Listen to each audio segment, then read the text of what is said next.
Indian South Africans. How did these illustrious people originating from the distant shores of South Asia come to play such a pivotal role in shaping the multicultural landscape of Durban, South Africa? The story of Indian South Africans is not just a tale of migration, it is a chronicle of overcoming adversity, preserving heritage, and making an indelible mark on the nation's history. Join me as I go deep into the fascinating history of how the Indians arrived in South Africa and discover the profound impact they have had on the nation's cuisine, culture, politics, and beyond. South African Indians are a vibrant and integral part of South Africa's multicultural landscape. Their presence and contributions have deeply enriched the country's diversity, spanning across areas such as cuisine, culture, religion, political activism, and sports.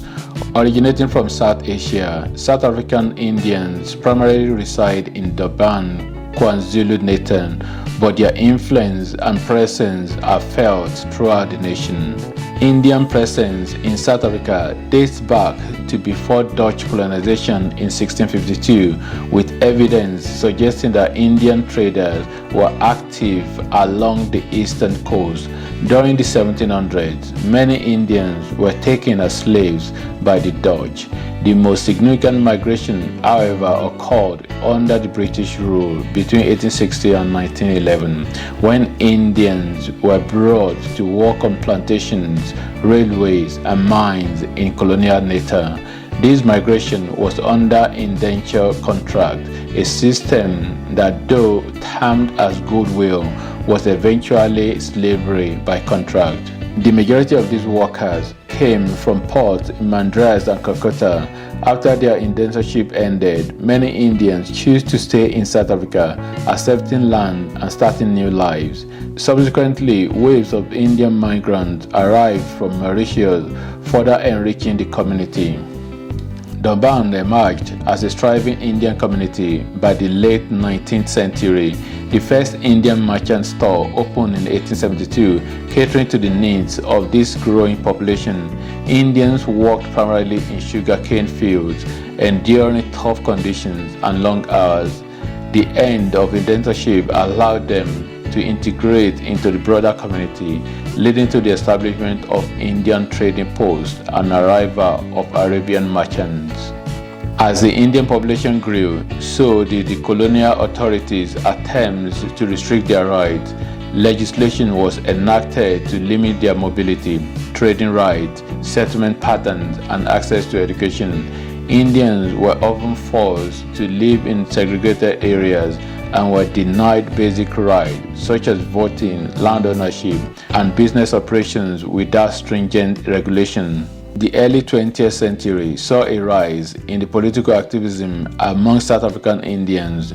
Mohandas Gandhi, who arrived in South Africa in 1893, played a pivotal role in uniting and educating the Indian community. He established the Natal Indian Congress in 1894 and the Transvaal British Indian Association in 1903, advocating for Indian rights. Gandhi's non-violent protest movement, Satyagraha, began in 1906 and became a powerful tool against discriminatory laws. His efforts culminated in a significant agreement with the South African government, inspiring similar movements globally. During apartheid, South African Indians faced severe restrictions and were forcibly relocated to Indian-only townships. Despite these challenges, many Indians joined the broader liberation movement against apartheid. Leaders like Ahmed Kathrada fought alongside Nelson Mandela, enduring imprisonment and contributing to the struggle that eventually led to South Africa's first democratic elections in 1994. South Africa's Indians have maintained their rich traditions and customs with vibrant celebrations and religious practices. Both Muslim and Hindu communities have established places of worship, including one of the largest Hindu temples in South Hemisphere, located in Chatsworth, KwaZulu-Natal. Their cuisine is renowned for its flavor and spicy dishes such as curries and chutneys, while traditional clothing is often showcased during weddings, religious festivals, and social gatherings.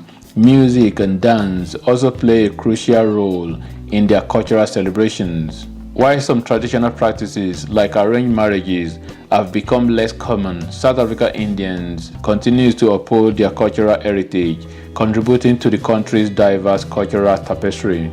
Indians in South Africa play a multifaceted role in the country today.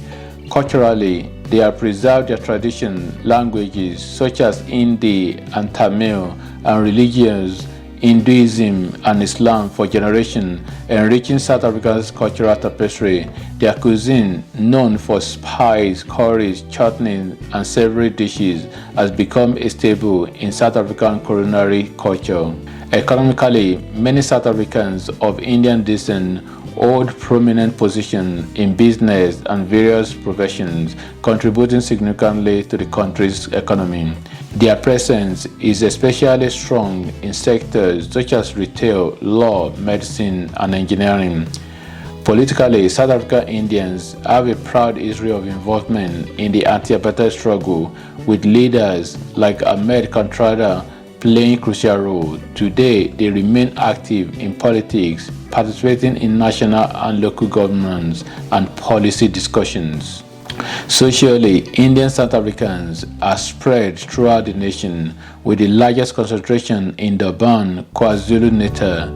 They see themselves as an integral part of South Africa's national fabric, actively contributing to the country's development while maintaining their cultural heritage. However, challenges exist, particularly concerning affirmative active policies. Some Indian South Africans feel that these programs aimed at redressing historical inequalities sometimes place them at a disadvantage. Despite this, their overall impact on South Africa's dynamic and diverse society remains profoundly positive.